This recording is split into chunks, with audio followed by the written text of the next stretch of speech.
Joan and I have been married for 2 years, married right out of college. I work in sales for a manufacturing company. She got a secretarial job at one of the big insurance agencies in town. We knew each other in high school, but never dated. She dated my buddy Ray, but they broke up senior year of high school. We went to different colleges. Last year, we went to a 5-year reunion. It was nice to see most of my old friends. I saw them around, but we didn't socialize much. Everyone had their own lives. Ray married Sue, and shortly afterward, she had a miscarriage. It happened early in the pregnancy, so it wasn't as bad as it would have been if she had gotten pregnant later. I dated Sue when I was a junior in high school. We went to prom together. I remember it well because we both drank, even though we weren't old enough and had sex. For her, it was the first time. When she came home, her parents saw that she had been drinking and forbade her from seeing me again. Thank goodness they didn't know about the sex. We weren't in love or anything, but we were very good friends. I didn't tell anyone that she and I had sex. I promised her that I would keep our secret. I often thought about what might have been if we had kept seeing each other. Joan, Sue, and Marie were high school cheerleaders. I heard that Marie had married Bob and they had a child of 2 years. A few other guys I was glad to see at the reunion were Tony and Brad. The 5 of us spent a lot of time together. We were all on the soccer team. The funny thing is that I married Ray's ex-girlfriend and he married Sue. Bob married Marie, but they dated while still in high school. Tony and Brad were black guys. They never cared about being called African American. They always said they were born in America. Their parents and grandparents were born in America, so they are black Americans.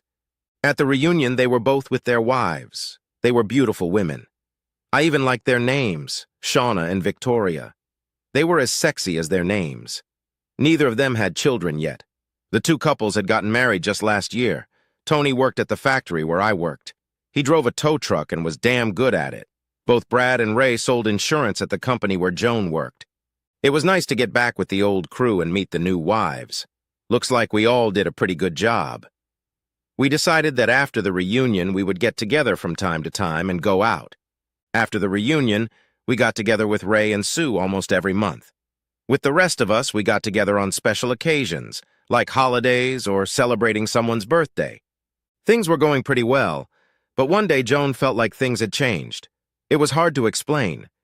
It was as if she suddenly became too nice to me. I had just gotten back from a conference. I had only been gone for 2 days, but Joan kissed and hugged me as soon as I walked in the door. I didn't complain, but it was kind of out of place. We made love at least 3 times a week, and sometimes more, so it wasn't like we were in a drought or anything.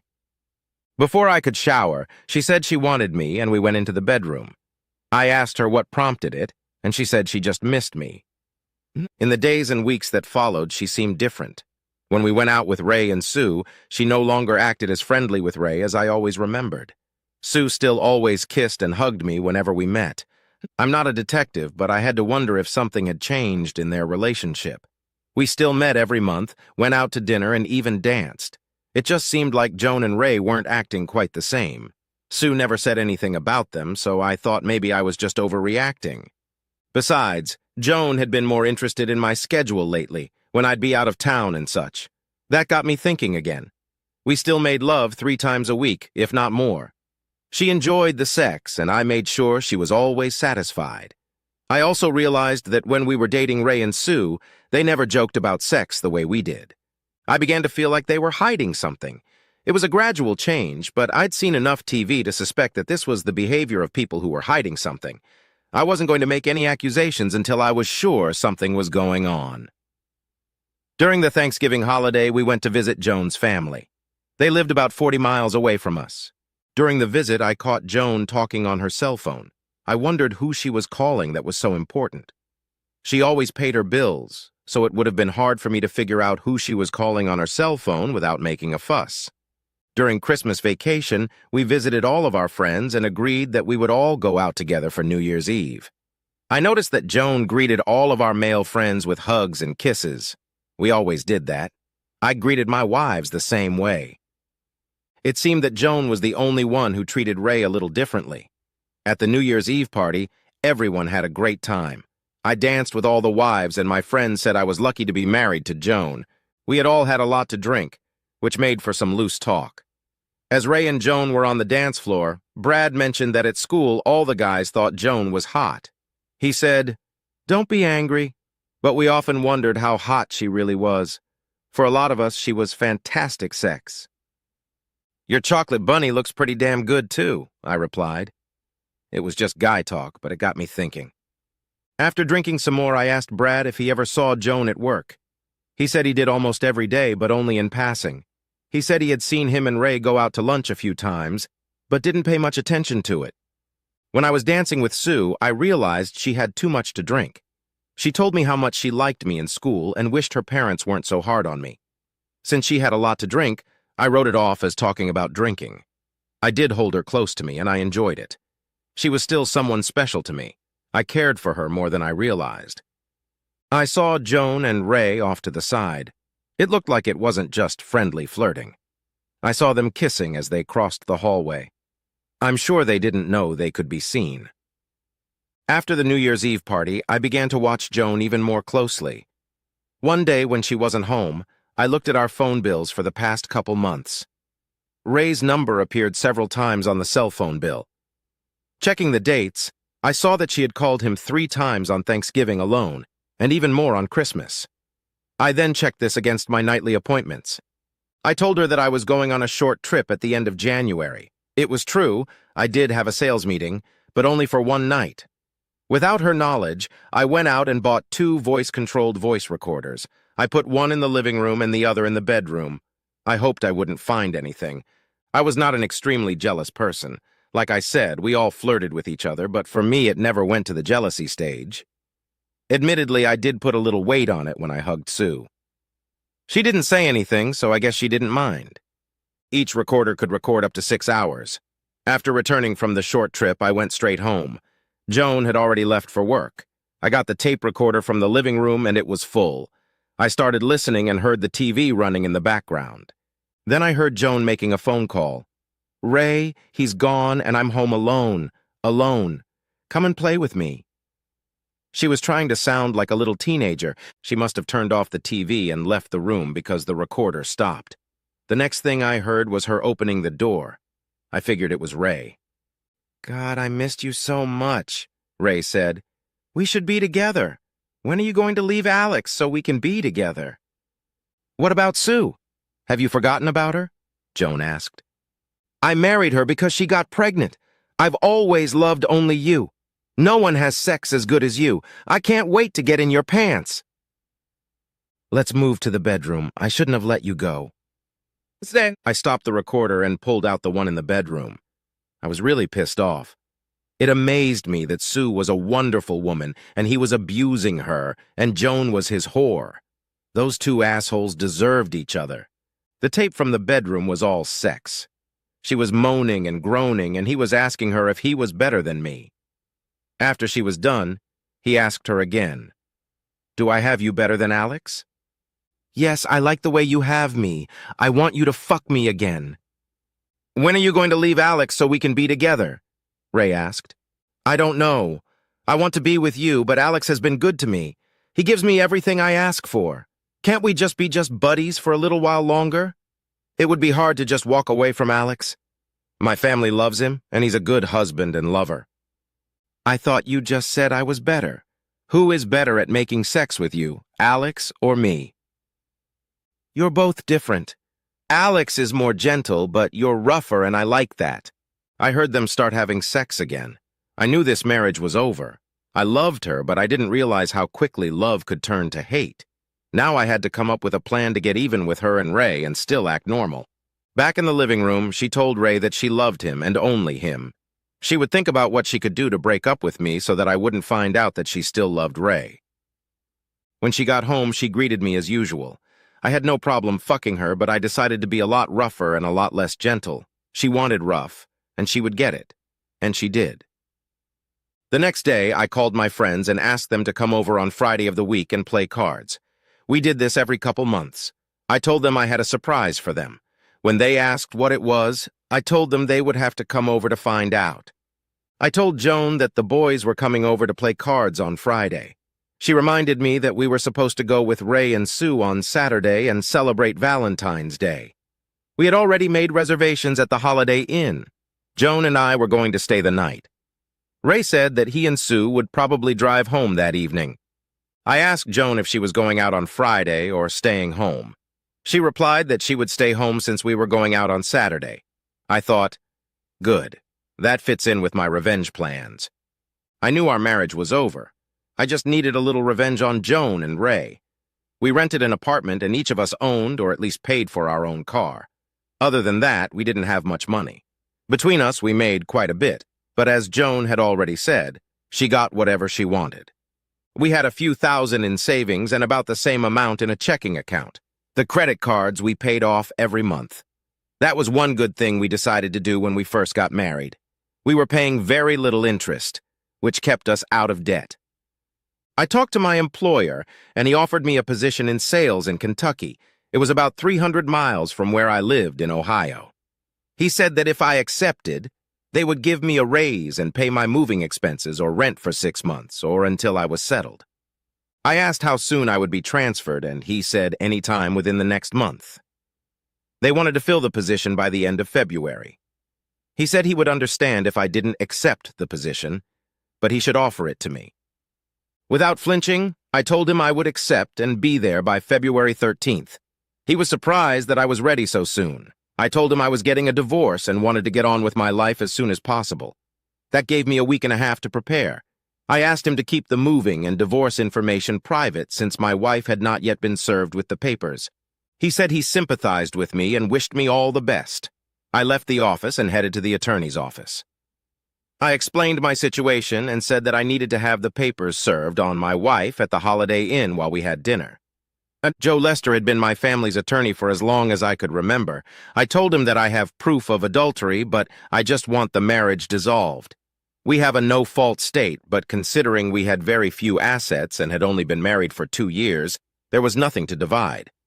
I told him I wanted to cancel all of our joint credit cards on Saturday the 11th. We only had 3 in both names. I had another card that I kept in my name only and left open. She also had several store cards in her name only. I didn't care about them. Now I just had to get through another week and a half. I did my best to work late. I had sex with Joan twice, but it wasn't love. Alex, what's the matter? Why are you being so rough with me? I like the gentle and caring you much better. I'm sorry. It's been a rough week at work. My friend told me about his wife cheating on him. I guess it just bothered me. She gave me a strange look but didn't say anything else. On Sunday, I told her I was going to the hardware store. I went down to the basement to see what I needed. She must have thought I was gone. I heard her talking on the phone. When I was in the basement, it was always easy to hear talking upstairs. The sound came through the vent. I could only hear one side of the conversation. Ray, have you talked to Alex lately? He doesn't seem like himself. Do you think he suspects something? I was just wondering. I'll see you at work tomorrow. Of course, I'll see you here on Friday when you're playing cards with the guys. You'll tell me if Alex seems different to you. Yeah, I wish I was with you on Saturday, but at least we'll be together to some degree. I love you too.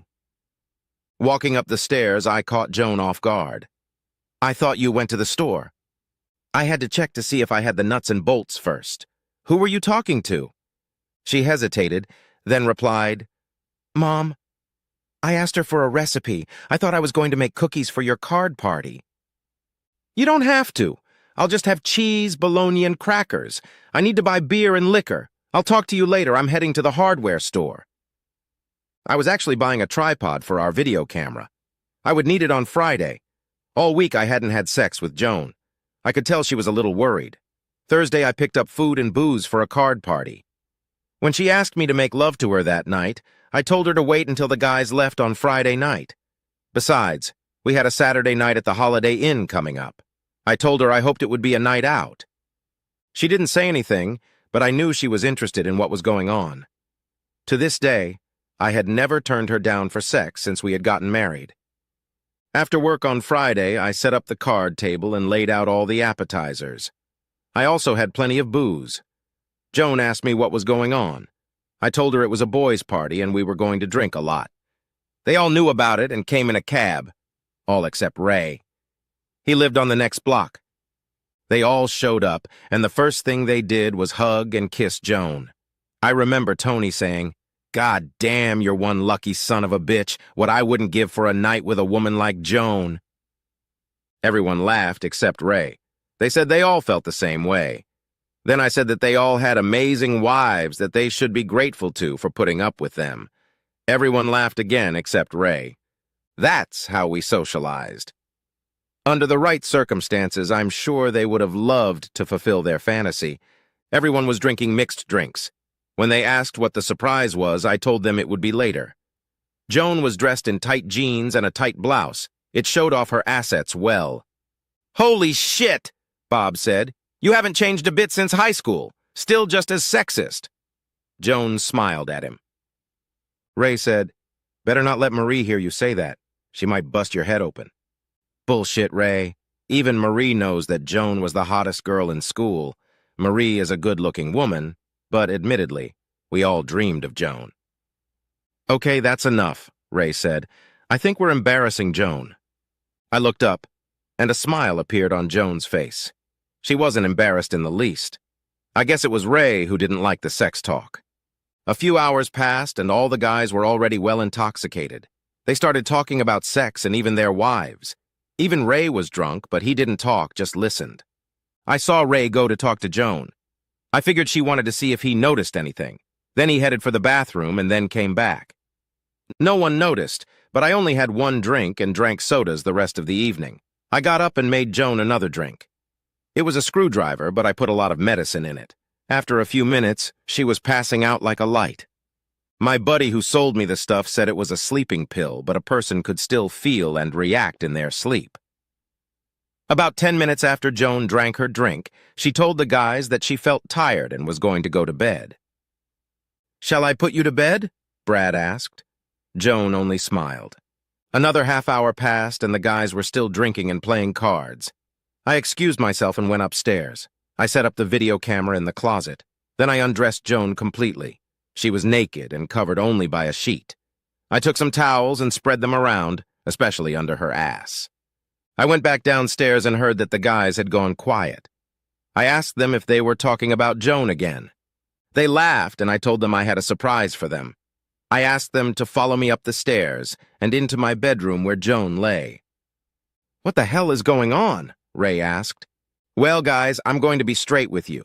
I found out that Joan was cheating on me, but I don't know with whom. I figured if she can sleep with some stranger, she can sleep with my friends." "That's crazy," Ray said. "We're all married, asshole.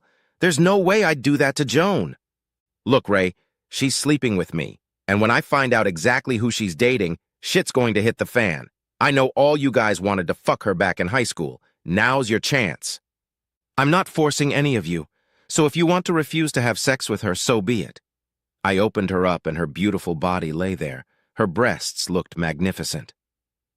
"What if she wakes up?" Bob asked. "She won't wake up," I replied. We heard her light moan. "She's drugged, but she can still feel and react to every touch. She won't have the slightest idea what's going on or who she's with. So, any takers?" Bob walked over to her, and while he kissed her breasts, I stepped back and turned on the video camera. "Holy shit! I've been dreaming about this my whole life!" While he was rubbing and kissing her bust, Brad started rubbing her body. "You can't do that!" Ray shouted. "It's not right. Joan is our friend." "You don't have to participate, Ray. Just stand there and watch. Hell, we can see you're already getting aroused," said Tony. Tony took off his pants and climbed onto the bed. As soon as he got off Joan, Bob took his place. After about 5 minutes, Brad asked, "Can I do it again?" "No!" yelled Ray. "What's your fucking problem, Ray? She's not your wife," Brad exclaimed. "She's my friend," said Ray, trying to justify himself. Brad told Ray to hold her legs up higher. Ray took one leg and Bob walked over and took her other leg. "Don't worry, Alex, I won't hurt her." "I don't mind," I said to Brad. Then I watched Ray, who was looking at her while holding her leg. Ray was having hardcore sex. Hell, so did I.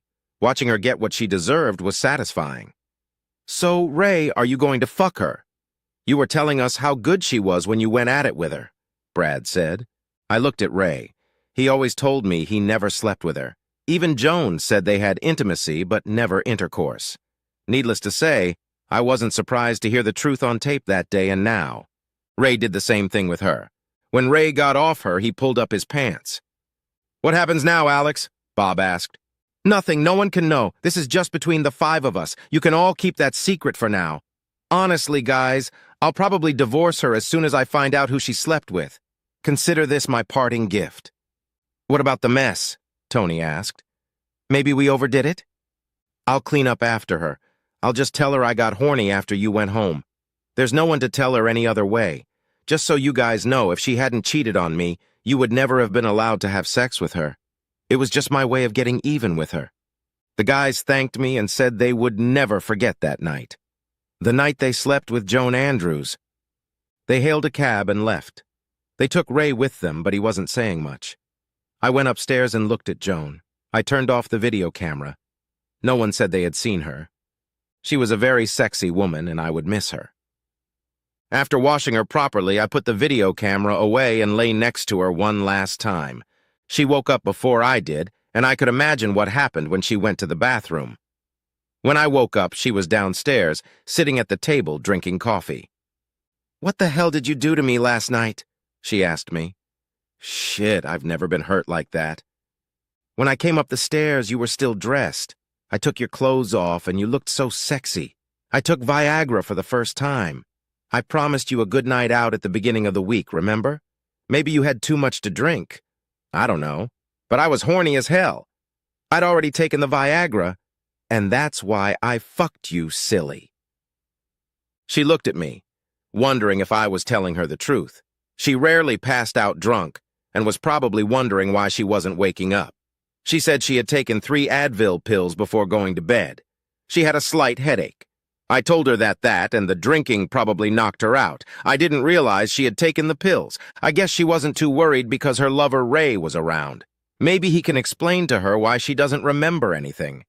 She knows she didn't drink that much. At least not enough to pass out and not know she was being made love to. While we were drinking coffee, I picked up my phone and called Ray's house. "Who are you calling?" Joan asked. "Ray and Sue, to let them know we'll be at the Holiday Inn at 7. Do you want to talk to Sue?" I asked. Sue picked up the phone, and I joked with her about her husband not being able to hold his liquor since he was still in bed. I said I would see her tonight. I handed the phone to Joan. The two of them talked about girl stuff, and I went down to the basement with a video camera. I went through the tape and took pictures of her getting fucked by all the guys, including Ray.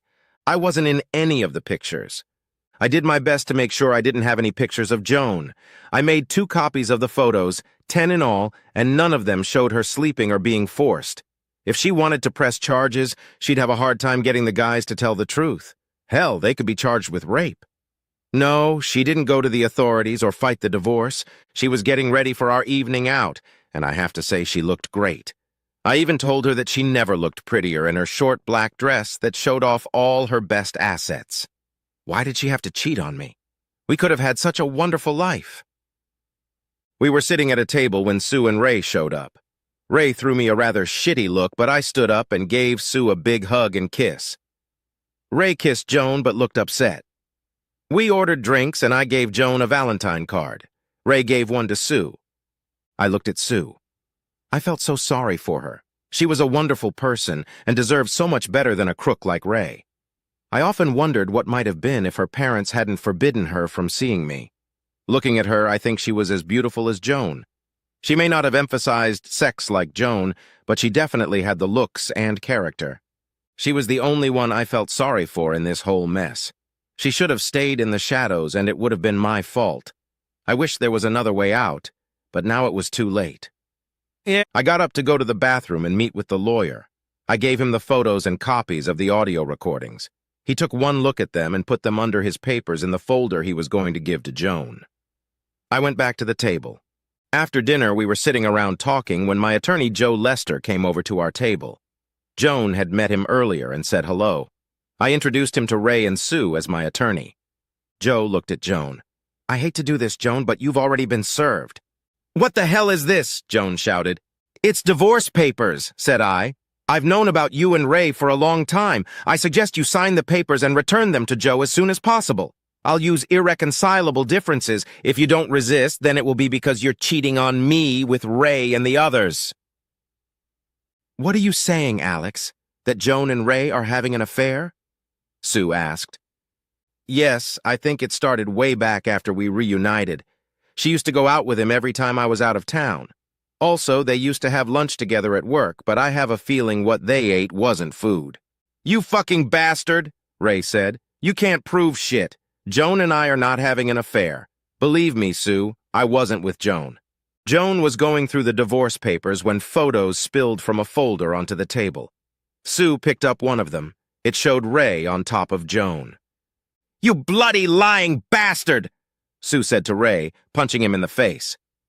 Joan screamed that the pictures weren't real. She has no idea where they came from. I never slept with Bob, Tony, or Brad. Those pictures can't be real. Where did you get them, Alex? She asked. Ask your boyfriend, Ray. He held your legs while Tony had you. I put the tape recorder down and told her she could listen to her and Ray having sex. Everyone was yelling at each other as I got up and walked out the door. The last thing I heard was Joan yelling at Ray. How could you do this to me? I thought you loved me. I have no idea what happened after I left. I went home and pulled out my bags that I had packed earlier that day and stored in the basement. I packed a few more things and headed to the motel. On Sunday, I was scheduled to leave for Kentucky and my new job. If Joan read my letter that was in the folder, there would be no problem. I told her I wouldn't show the pictures or tapes to anyone, but if she decided to fight for a divorce or drag me to court, I would let the pictures and audio recordings speak for themselves. I left another letter at the house. In it, I wrote that I was moving on with my life. I loved her and hated her, but I could never trust her again. I explained that she could take everything we had accumulated. I have moved out of state and asked her not to try to find me. I don't want to see her again. Besides, I had already canceled all of our joint credit cards.